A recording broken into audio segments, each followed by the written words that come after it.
안녕하세요. 이번 영상에서는 대웅제약에 대해서 알아볼까 합니다. 거래소에 상장되어 있고요. 069620입니다. 제가 이 종목을 선정한 이유는 최근 주목받고 있다는 이유 때문이기도 하지만 최근 제가 바이오 종목에 많이 집중을 하고 있어서 여기에 대해서 한 번 더 바이오 종목을 선정해봤습니다. 그렇다면 대웅제약의 숫자부터 보고 가도록 하죠. 먼저 매출을 보게 되면 매출은 상승세에 있습니다. 매년 5% 이상으로 상승하고 있는데요. 다만 영업이익 같은 경우에는 그와 조금 다른 흐름으로 등락이 있었고 당기순이익을 보게 되면 2018년에는 당기 순손실을 기록하기까지 했습니다. 게다가 당기순이익이 상승하는 모습이라고 보기도 어려웠죠. 최근의 모습을 보게 되면 조금 더 흔들리는 모습이 있는데요. 매출 역시도 전년 동기 대비해서 떨어졌지만 이익이 모두 다 크게 감소한 모습을 확인할 수가 있습니다. 이 같은 모습에 대웅제약이 왜 주목받고 있는지부터 해서 본질까지 살펴보도록 하죠. 먼저 최근 주목받고 있는 이유는 코로나19 관련 이슈 때문입니다. 기존에 판매하고 있던 약품에 대해 코로나19 적용하도록 개발을 하고 있는 것인데요. 그리고 임상 진행 결과 유효성과 안전성을 확인했다고 합니다. 이에 따라 대웅제약은 임상 2상에도 돌입했는데요. 이 같은 대웅제약의 코로나 백신이 주목받는 이유는 바로 경구약물이라는 특징 때문입니다. 기존에 개발 중인 백신은 모두 주사를 맞아야 하는 백신이죠. 이 경우 주사할 수 있는 공간과 전문 인력이 필요합니다. 병원이 가까이 있는 대도시에만 거주하셨던 분들에게는 이게 어떤 의미인지 크게 와닿지 않을 정도로 병원과 간호사가 쉽게 접근이 가능하다고 생각하시겠지만 지방에는 병원을 찾기가 어렵습니다. 우리나라 지방도 이 정도 수준인데 글로벌로 생각한다면 이 같은 경향은 더욱더 강하겠죠. 이걸 프로 해석한다라고 하면 백신 개발로 인해 훨씬 대중적이고 시장에 파고들 수 있는 약의 형태는 주사가 아니라 먹는 약, 경구약이 대중에게 쉽게 접근할 수 있는 형태라는 것을 이해할 수 있습니다. 그에 따라서 당연히 사업적 파급력도 클 수 있다는 이야기로 볼 수 있는데요. 그리고 이같이 경구약을 개발하고 있는 이 상황에서 또 다른 흥미로운 내용도 확인할 수가 있었습니다. 코로나 치료제로 보는 경쟁 구도 관련된 내용이었는데요. 나파모스타트로 개발을 하고 있는 종근당과 카모스타트로 집중하고 있는 대웅제약에 관한 이야기입니다. 기존에도 매출 규모나 비슷한 치료제를 개발하는 등 대결 구도가 꾸준하게 이어졌다고 하는데요. 이 같은 경쟁이 코로나19 치료제 개발에서도 이어지고 있는데 종근당의 경우에는 제가 과거 영상에서 다루기도 했지만 한국 파스테르 연구소에서 긍정적으로 평가하면서 크게 주가가 영향을 받기도 했었죠. 대웅제약의 경우에는 식도염 치료제 호이스타정을 중심으로 개발하고 있는데요. 여기에 임상도 대웅제약과 종근당이 비슷하게 적용하고 있습니다. 종근당의 경우에는 멕시코와 러시아에서 진행 중인데 대웅제약의 경우에도 멕시코에서 진행하고 있다고 합니다. 이와 함께 재미있는 사실은 대웅제약이 개발하고 있는 카모스타트와 종근당이 개발하고 있는 나파모스타트 모두 다 췌장염 치료제로 유사한 기전을 가지고 있다는 내용인데요. 다만 제 개인적으로는 호흡기 질환으로 알려진 코로나가 췌장염 치료제를 중심으로 개발이 가능하다는 게 좀 독특해 보이긴 했습니다. 하지만 이것이 전혀 생뚱맞은 이야기는 아닌 것이 미국에 있는 사이트의 분석 결과 글로벌 전체에서 카모스타트 관련 임상시험이 전체 32건, 나파모스타트는 9건이 진행 중이라고 하는데요. 그 중에서 카모스타트 같은 경우에는 임상 3상이 무려 10건이고 나파모스타트도 6건에 이를 정도로 진척된 연고가 많이 있다고 합니다. 분명 가능성을 보이고 있는 상황으로 파악되는데 이 약품이니만큼 속도와 함께 안전성을 갖추는 것도 중요해 보이는데요. 이 같은 상황에서 대웅제약의 본질을 좀 살펴보도록 하죠. 먼저 연간 보고서를 토대로 회사의 개요를 보게 되면 자회사를 많이 가지고 있는데요. 주목할 만한 포인트는 일단 유럽에 자회사가 없다는 점이 한 가지 있을 수 있겠고요. 이와 반대로 아시아에는 촘촘하게 가지고 있다는 점이 눈에 띈다고 할 수 있겠습니다. 중국, 홍콩은 물론 일본, 태국, 필리핀, 인도네시아를 넘어 인도까지 진출해 있는 모습을 확인할 수 있습니다. 이와 함께 주요 사업의 내용을 보게 되면 주요 사업 같은 경우에는 익숙하게 알려진 대로 이 약품 제조 및 판매라고 알 수가 있고요. 잘 알려진 제품으로 보면 여기서 눈에 띄는 제품들이 있죠. 바로 우루사입니다. 이게 있었습니다. 이와 함께 대웅제약 자체는 2002년 분할 설립되었다는 것도 함께 알아두고요. 그리고 종속기업에 대한 내용을 사업의 내용에서 좀 더 자세히 볼 수가 있는데요. 해외 매출을 파악해 보게 되면 국내 종속기업인 한울 바이오파마의 매출을 제외하게 되면 해외 매출이 약 500억에서 600억 정도 발생하는 것으로 추정되고요. 그 중에서 일본의 매출이 130억으로 꽤나 높은 수준임을 확인할 수가 있습니다. 다만 일본 법인에서도 부채가 자산을 넘어서 순자산이 마이너스를 기록하고 있는데 일본 외에도 태국이나 중국에서도 비슷한 법인을 보유하고 있다는 것이 조금 눈에 띄긴 했습니다. 이와 함께 시장에서 대웅제약이 스스로를 어떻게 인식하고 있는지도 확인해 볼 수가 있었는데 시장에서 탑5 안에 들어간다고 인식을 하고 있다는 것을 확인할 수가 있고요. 제품별 매출에서는 사실 개별 약에 대한 용도를 완벽하게 이해하고 있는 것이 아니라면 크게 의미가 없는 데다가 제약의 특성상 기타의 매출 비중이 언제나 항상 높기 때문에 개별 내용을 보는 것이 그렇게 크게 의미가 있다고 생각되진 않는데요. 다만 이렇게 많이 나뉘어진 상황에서도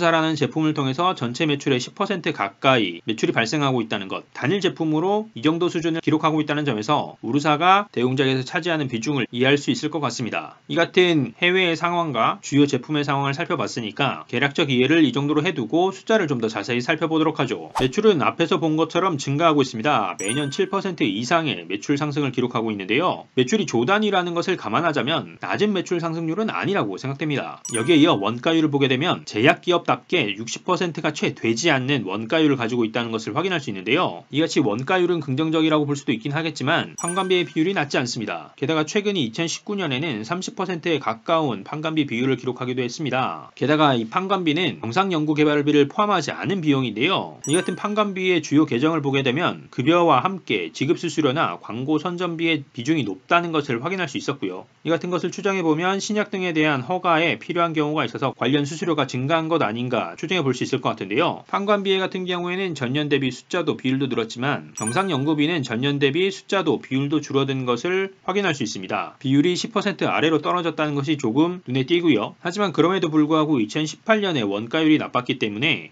18년 대비해서 영업이익의 경우에는 숫자도 증가하고 이익률도 올랐습니다. 제약회사이긴 하지만 연구 중심이라기보다는 약의 판매 중심이라서 그런지 영업이익률 자체는 그렇게 높아 보이지 않았는데요. 여기에 더해 눈에 띄었던 것은 지속적인 영업 외 손실이었습니다. 지분법 손익은 물론 금융활동에서도 기타 활동에서도 꾸준하게 적자를 기록 중인데 특히 2018년부터는 기타 비용이 크게 늘어나면서 영업의 손익에 크게 부정적으로 영향을 끼쳤습니다. 부정적으로 영향을 끼친 금융활동에 대해서 좀 더 자세하게 먼저 살펴보게 되면 이자 비용이 꾸준하게 100억 가까이 혹은 그 이상 발생하면서 부정적으로 영향을 끼치고 있었고요. 기타 비용을 살펴보게 되면 무형자산의 손상차손에 따른 영향이 컸습니다. 18년에는 무려 150억 이상의 손상차손이 기록되었고 19년에도 90억 이상 기록되었는데요. 아무래도 개발에 투자되었던 비용이 실제 제품 개발과 연결되지 않으면서 손상차손이 기록되지 않았나 싶습니다. 덕분에 18년에는 법인세를 차감하기 전에 이미 이익이 적자로 돌아선 것을 확인할 수가 있고요. 당연히 18년에 당기순이익은 순손실로 적자 전환을 했었고 19년에는 흑자로 돌아서긴 했지만 영업이익에 대비해서 봤을 때 영업의 손실에서 많이 까먹고 있는 모습을 확인할 수 있습니다. 그럼 이 같은 상황에서 재무상태도 이어서 함께 보도록 하죠. 대출이 성장하고 있고 18년 제외하고는 이익이 나고 있기도 했지만 자산은 크게 성장하지 않았는데요. 개별 계정에서 크게 눈에 띄는 것은 없었는데 무형자산에 대해서 상각이 꾸준하게 있었다 보니까 무형자산 가치가 크게 줄어든 모습을 확인할 수 있었고요. 부채 역시도 큰 변화 없어 보이긴 했는데 다만 단기 차입금의 증가와 사채가 전체 부채에서 차지하는 비중이 높다는 것이 조금 눈에 띄었습니다. 이자 비용이 높아서 부채가 조금 부담스러운 수준일 것이라고 생각했는데 부채 비율을 통해서 보게 되면 100%가 채 되지 않는 부채 비율로 의외로 생각보다 안정적인 수준이었습니다. 그렇다면 이 같은 대웅제약의 최근 모습도 한번 확인해 보도록 하죠. 분기보고서에서 먼저 재무상태표, 그 중에서도 자산을 먼저 보게 되면 지난 3개년의 움직임보다 작년 연말에서 9월 말까지의 3분기 숫자의 진동폭이 더 큰 것을 확인할 수 있는데요. 유동자산의 변화보다는 비유동자산의 영향이 커 보였는데 전반적으로 금융자산의 가치가 크게 상승했습니다. 이와 함께 무형자산도 가치가 상승했는데요. 코로나 이후 바이오 전반이 주목을 받으면서 관련 가치들이 모두 재평가를 받고 상승한 것 아닌가 추정해 볼 수 있을 것 같고요. 이와 함께 부채를 보게 되면 단기 차입금과 함께 유동성 사채 등이 크게 늘었고 장기 차입금도 늘었습니다. 코로나가 새로운 기회라고 생각하고 투자를 늘리고 있는 상황이라고 봐야 하지 않을까 싶은데요. 덕분에 부채 비율은 100%를 넘겼습니다. 이어서 손익을 보게 되면 매출에서 누적 기준으로는 앞에서 확인한 대로 줄었습니다. 하지만 매출 기준 다행으로 보이는 부분은 3분기만 떼어놓고 봤을 때는 매출 회복세를 보였다는 측면에서 다행스럽다고도 볼 수 있는데요. 다만 매출의 감소가 전체적인 경제 활동과 소비가 줄어든 영향이라고 한다면 10월부터 확진자가 늘어난 국내 상황을 생각해보자면 연간 실적은 더욱 나빠질 수도 있다고 추정해볼 수 있겠습니다. 그렇다 보니 원가 역시도 50% 중반에서 60% 수준까지 치고 올랐고요. 특히 3분기에 매출이 올랐음에도 원가율이 더욱 나빠진 것이 눈에 띄었습니다. 판관비의 경우에는 연간 단위로 보자면 비율상 조금 늘었는데 분기 기준으로는 줄었습니다. 역시나 급여와 지급 수수료, 광고 선전비의 감소와 함께 여비 교통비까지 줄여갔던 것이 3분기 판관비 감소에 영향을 끼쳤습니다. 판관비에서 중요한 계정들의 감소가 영향을 끼친 것이죠. 조금 여담으로 생각해보자면 이 같은 일반 기업에서 코로나로 인해 매출이 줄어서 광고비를 줄인다 된다고 하면 광고가 주 수입인 방송 등에서도 사람들이 집에 머물면서 TV 시청은 많이 할 수 있지만 광고 매출은 오르지 않는 독특한 상황이 올 수도 있겠습니다. 어쨌거나 다시 대웅제약으로 돌아와서 판관비는 줄었지만 코로나19 신약 등의 개발을 위해서라고 볼 수 있을 것 같은데 연구개발비의 비중은 10%로 다시 회복했습니다. 3분기에는 더욱 투자를 늘려가는 모습이었고요. 이 같은 영향으로 누적 기준으로 매출이 줄어드는 상황에서 비용이 늘었다 보니까 영업이익률은 1%대로 떨어졌습니다. 4분기의 경제활동 둔화가 대웅제약의 일반 약품 매출 상승에 악영향을 끼친다면 영업 손실의 전환까지도 우려해야 하지 않을까 싶은데요. 그 와중에 다행인 것은 영업외 활동의 적자폭이 줄어든 모습입니다. 이는 지분법 손익의 흑자 전환과 함께 금융수익의 증가와 기타 비용의 감소가 영향을 끼쳤습니다. 바이오 산업이 주목을 받으면서 관련 금융자산과 무형자산 손상 차손 등이 줄어든 영향이 아닐까 추정해볼 수 있겠습니다. 하지만 어쨌거나 영업이익이 바닥으로 내려앉은 수준이기 때문에 분기순이익도 크게 줄어든 모습을 확인할 수 있는데요. 이 같은 상황이라면 4분기 경제 상황을 감안할 때 영업이익은 둘째치고라도 당기순이익은 적자 전환, 당기순 손실로 돌아설 확률이 높지 않을까 생각해보게 됩니다. 지금까지의 대웅제약을 요약해보면 기존 판매 약품 호이스타정의 추가 개발로 카모스타트의 코로나19 신약 기대감으로 주식시장에서 주목을 받고 있는 상황이지만 숫자를 살펴보면 연구 중심 기업이라고 하기에는 부족한 영업이익률에 더해 지속적인 영업의 손실을 통해 이익에 악영향을 끼치고 있는 모습, 코로나 이후에 기대감은 주목을 받고 있지만 실적은 하락하고 있는 상황이 이어지고 있는데요. 이같이 실적과 주가가 다른 모습을 보이고 있지 않을까 싶은데 주가의 흐름을 살펴보면서 마무리해보도록 하죠. 먼저 주봉을 기준으로 보게 되면 지금이 최고가는 아니었는데요. 2018년 초에 20만원을 넘기면서 주목을 받기도 했었습니다. 하지만 그 이후에 무너진 국면이 있었는데요. 2019년까지 매출은 상승했지만 이익이 높지 않았고 2017년에 실적을 바탕으로 기대감이 높았지만 그 이후에 기대감을 꾸준하게 끌어올리지 못하게 되면서 주가의 상승에 제한이 걸렸던 건 아닌가 싶습니다. 여기에 더해 주봉 기준으로 보게 되면 120선이 2019년 중반 이후로 천장으로 작용하고 있는데요. 120선을 뚫지 못하고 있고 최근에 일봉에서도 밀린 자리가 정확히 주봉의 120선과 일치하는 모습을 확인할 수 있습니다. 이어 좀 더 세밀하게 일본 기준으로 보게 되면 코로나로 빠진 지점이 저점으로 작용하고 6월에 올해 최고의 주가를 기록했다가 떨어진 다음 다시 회복하고 있는 국면인데요. 당장만 보게 되면 거래량이 굉장히 몰린 데다가 모기업의 주가가 급격하게 상승했던 점 등을 고려해봤을 때 쉬어가는 국면이 나오지 않을까 싶긴 하지만 조금 길게 보자면 연간 실적이 조금 나쁘더라도 코로나19 치료제 개발에 대한 기대감과 함께 주봉 120선을 뚫고 올라가는 그림이 나와주지 않을까 싶기도 합니다. 어디까지 빠졌다 올라가는지가 포인트가 될 수도 있을 것 같은데 앞에서 살펴봤던 실적에 대한 전망과 함께 실적 발표의 시점 등을 고려하셔서 수익나는 투자 하시길 바랍니다. 자, 이번 영상에서는 대웅제약에 대해 알아봤습니다. 1조 클럽의 제약사이긴 했지만 이익률에서 아쉬웠던 것이 가장 기억에 남는데요. 코로나 국면에서 반전을 이뤄낼 수 있을지 지켜봐야 할 것 같습니다. 어쨌거나 이번 영상이 투자하시는 분들의 투자에 도움이 되시길 바라고요. 저는 다음에 새로운 종목과 정보로 찾아뵙도록 하겠습니다. 감사합니다.